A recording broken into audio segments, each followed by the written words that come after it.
जुन्या करारातील विश्वासाचे 5 स्तंभ आम्ही पाहतो. पहिला, नोहा. सर्व जग पापात डुबले होते, तेव्हा नोहाने देवासाठी नौका बनवली. उत्पत्तीचा ग्रंथ अध्याय 6:9 मध्ये आम्ही वाचतो, नोहा हा आपल्या काळाच्या लोकांमध्ये नीतिमान व सात्विक मनुष्य होता. दुसरा, अब्राहम.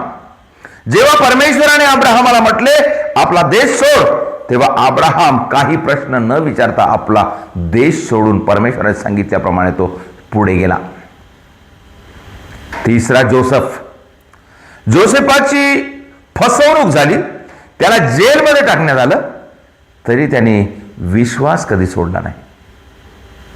उत्पत्तीचा ग्रंथ अध्याय 50:20 मध्ये आम्ही वाचतो, जे काही जोसेफाच्या जीवनात घडले ते चांगल्यासाठीच घडले हे योसेफाने स्वीकार केले. चौथा, मोसे.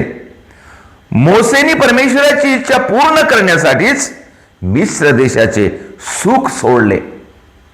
हिब्रू लोकास पत्र अध्याय 11:25 मध्ये आम्ही वाचतो, पापाचे क्षणिक सुख भोगणे ह्यापेक्षा देवाच्या लोकांबरोबर दुःख सोसणे हे त्याने पसंत केले. पाचवा, दानियल.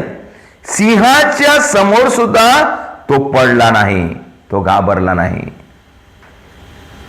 दानियेलाचा ग्रंथ अध्याय 6:23 मध्ये आम्ही वाचतो, तेव्हा राजाने अत्यंत हर्षित होऊन आज्ञा केली की दानियेलाला गुफेतून बाहेर काढा. त्याच गुहेतून बाहेर काढले, तो त्याला काही इजा झाल्याचे दिसून आले नाही.